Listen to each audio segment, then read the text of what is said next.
us as we explore what it takes to build an academy and a software business while living the Oracle life.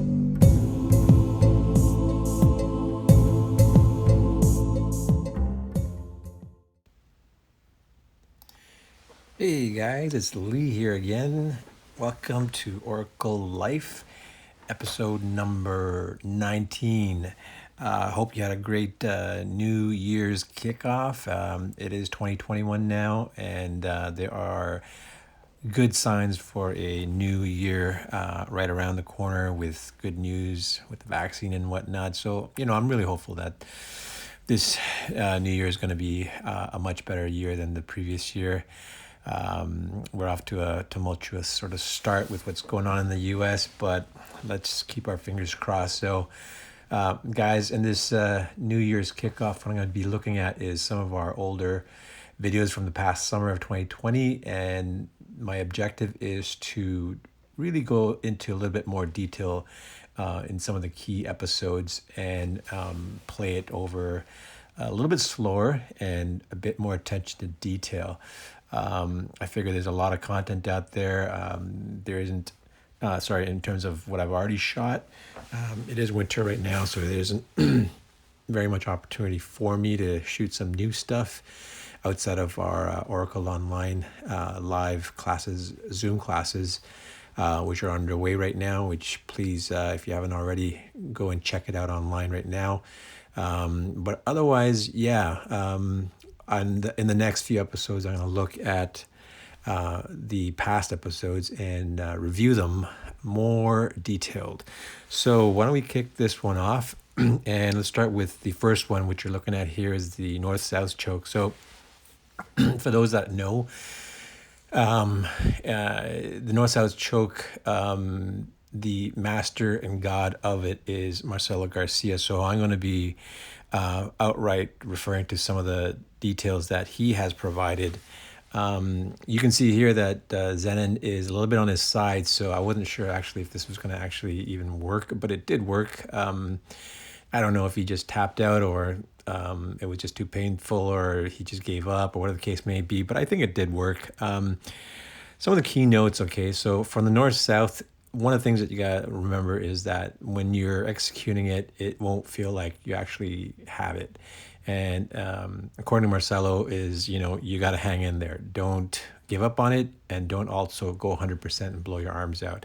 You don't need to. Start with the minimum amount of effort, as most of jiu-jitsu principles are based on, and then work your way up.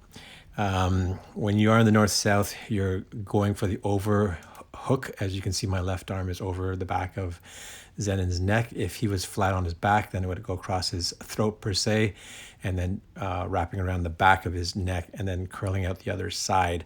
It is palm down. The grip of it can be either palm down on palm down or palm down and then palm up, if that sort of makes sense. The arm that's going underneath is basically always going to be pointing palm down. One of the principles of this really is to maintain flatness. So a lot of jiu-jitsu, you'll hear that people want to say that you want to melt into the ground or melt into his body. If you can picture an octopus, the way it sort of works on its prey, it just sort of calms down and it melts into the ground, increasing its gravity, as it were. Stay there. Don't panic. Don't adjust things. Don't move your hips. Just lower your hips right and sink into the actual mats and hold it there. Start at 50, 60, 70%, but do not start at 100%. Have your gable grip, as I just mentioned to you. Crank up with your opposite arm, and what you're doing is essentially it's a blood choke. As you may know, that there are two types primarily. There's a blood and air choke. Most of the chokes in jiu-jitsu are blood chokes. So you're going to be across one of his arteries, and it's going to be the far side. And the exact muscle that is going to be doing the choking, I would say, done properly, not in this hybrid position that Zenon is, but if he's flat on his back, I would say it is going to be kind of like a triangle between your bicep, the space in your elbow, and then your forearm. more your bicep is going to be digging into his artery, or the meat of your bicep is going to be squeezing into his artery and causing, as you crank up, it's like a walnut cracker. You sort of leverage it and cutting off his blood supply. So that is it in a nutshell. If it helps, you may want to splay your legs out wide to get a wide distribution, and really focusing your center of gravity through your chest and onto the side of where you would be against your opponent. I'll play it for you right now. So as I mentioned to you again, Zenon would ideally be on his back, flat out right on his back. And then your basically your chest is roughly above his head, and your head is almost head to head. But in this case, I don't have sort of the classic north-south. But let's run it now and see what it looks like.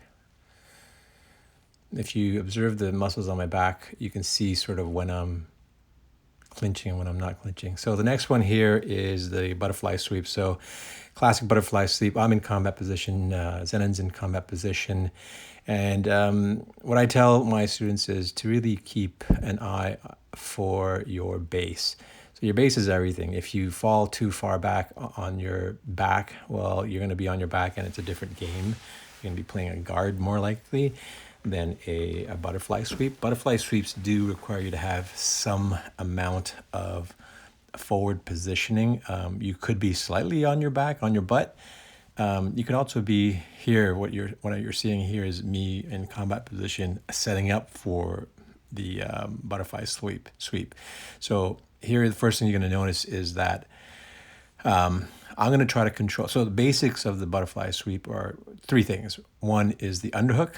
One is an overhook, and then one ankle is also an inside hook to the same side knee, basically. Okay, so those are the three components, and like any chair or table that gets toppled, you're focusing on removing at least one of the legs, and the table or chair should topple. And in this case, with the butterfly sweep, you're looking at the overhook to prevent the individual from posting out on that side. And in this case, what you see, it's behind my body. You can't see it, but it's my left arm and Zenon's right arm, which I'll have the overhook. And essentially all that is really me grabbing hold of his triceps. And I'm not necessarily exerting a lot of force. I don't want to trigger him to react too strongly. So what I'm going to do is probably relatively gently hold it in place without tipping my hat as to sort of what I'm doing. As soon as I hit play, you're going to see that the right arm, my right arm, I'm going to fish it in for a underhook. This is very common. Both guys, typically no one wants to give up the underhook, but you'll see Zenon is going to give it to me. And the underhook is really a subtle art form. If you play it right with your shoulder and your head, you can secure that underhook much more readily than otherwise. If you look at Gordon Ryan, he's excellent at that. When he gets the underhook, he sort of latches on to the top of the shoulder, hugs it against his inside neck and his chin side of his head. And that really just locks it in and prevents the individual from getting that arm out. So take a look at that if you haven't already seen some of Gordon Ryan's butterfly sweeps. They are really masterfully done. And then lastly, what you're going to do is see that once I've gotten my two hooks, I'm going to fall slightly back, sit back onto my butt, setting up for the butterfly sweep. The key detail you're going to watch for is my right foot, creating a hook, as it were, on the inside of Zenon's left knee. And it all sort of happens in one rolling motion, as my sensei would say, is like you're turning a giant wheel. Think of yourself in a giant rig, and you're turning the wheel, or a boat with a giant steering wheel. You're sort of turning it, and the individual's body should follow along. So let's hit play now and see what it looks like. There's the underhook. I got his triceps or his shoulder blade. Now here I'm gonna sit back, and as I sit back, I'm fighting for the left side actually.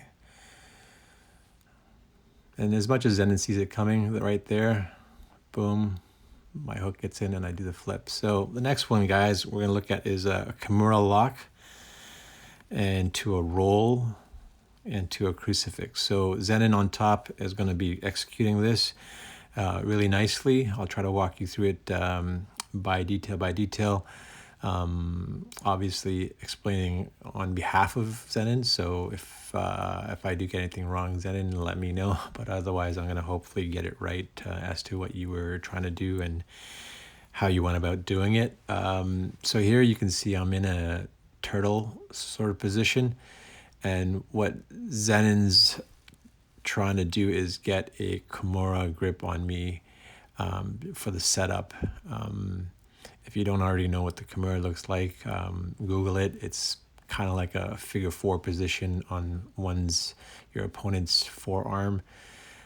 Difficult to describe, but you sort of attach your wrist, you grip the individual's wrist, go under his arm with your opposite arm, and then up on top of your own first forearm, creating what kind of looks like a figure 4 type of position. It's a very strong, very dominant sort of lock. Once you do have it, it's almost nearly impossible to break out of.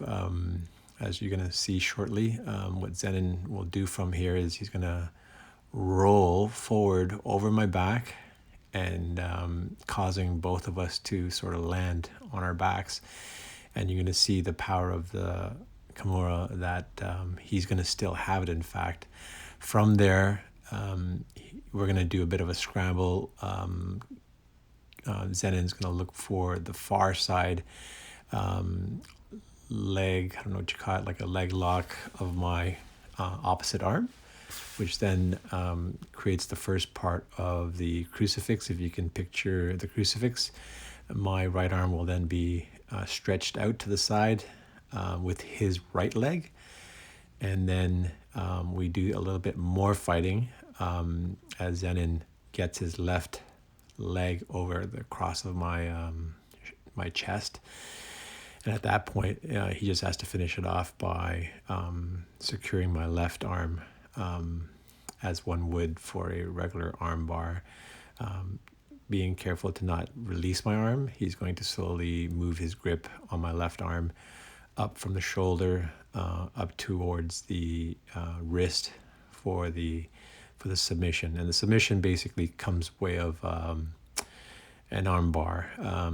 It's really not a comfortable position because unlike an arm bar, which is just the one arm, the crucifix essentially involves your entire length of your chest from fingertip to fingertip being stretched out. So if you can imagine that, yeah, that's pretty much what it feels like.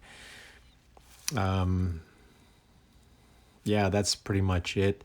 I'm not sure what else I can talk about here. But basically, Zenon will have done a really good job on this one. As you can tell, Zenon is not as big as me. And so, from a player's perspective, gaming perspective, this is probably a really good technique for someone smaller on a bigger individual. So let's roll the film now, and we'll see how it goes. So Zenon's already got the Kiimura lock on me, and now he's going straight into the roll. He lands, we both land, we're both on our left shoulders, and you can see he's contemplating trying to get my back, but he doesn't quite get there. And as I move my arm to block his leg, he uses that as an opportunity to wrap it around the underarm of my left arm. And here he's going to pop his left foot out, and as you can see now, he's got my arm. He's going to move it up, and he's got the tap. The next one here you're going to look at it is a basic side transition to the back. very basic. It's just to get your positioning different there. Sorry, I'm not sure if the video played properly, but yeah, it's again just to get yourself into a back position versus the forward position on your opponent. And finally, in this last one, it's your basic Americana. I've got full mount. As I was mentioning to you, much like the Kiimura, the only difference being that Americana is going, if you look at Zenin's right arm, it's above his head, and my objective is to twist it downwards behind his head. It's the opposite of the Kiimura, which is, if you think of that same arm of Zenin's pointing down, and then you, the opponent, yourself, sort of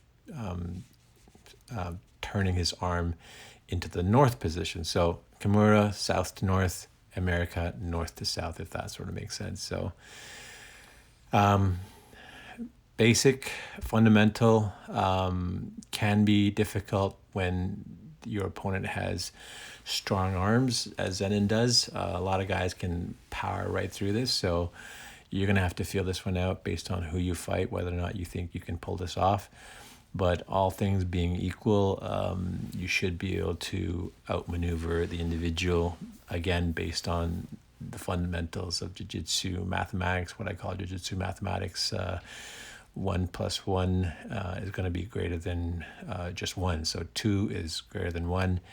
And what I mean by that is, if I have my figure 4 arm lock, I've got 2 arms engaged versus Zenin's 1 arm. And by that basic principle of jiu-jitsu math, you should come out on top.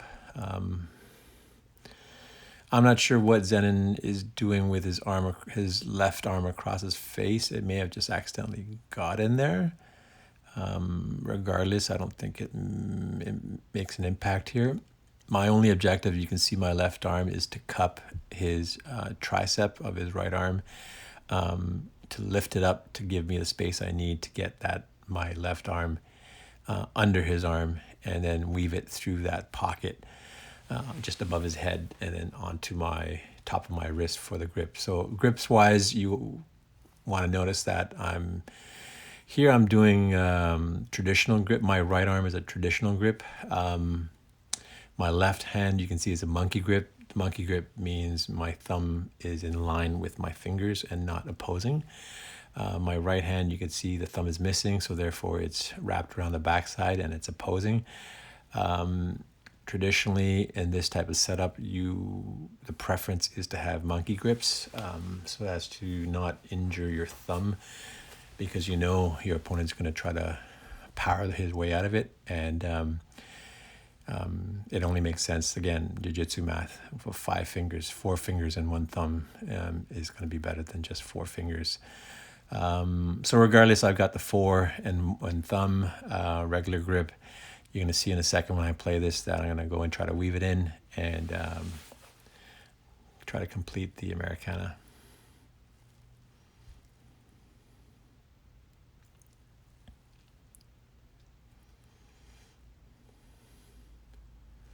So let's play the video. There's the weave, and there's the turn for the tap. So that was it, guys. I hope you enjoyed the video. If you did, don't forget, like, subscribe, share. That's going to help me go a long way to keep bringing some content to you guys. As you can see, it's beautiful, sunny, warm weather in this video. It feels like a lifetime away, back in around June. I really missed this time, and I'm so grateful that Zenin and I took the time to do this, because those days are now long gone, and it's only like -1 out today, but polar vortex is around the corner, and I think we should be hitting -15, -20 degrees, perhaps -30 very shortly, and it's going to be very different. So thanks again for joining, guys. Look forward to the next episode, number 20, which I'll break down episode 9 from the summer in more detail. All right, guys, have a good one.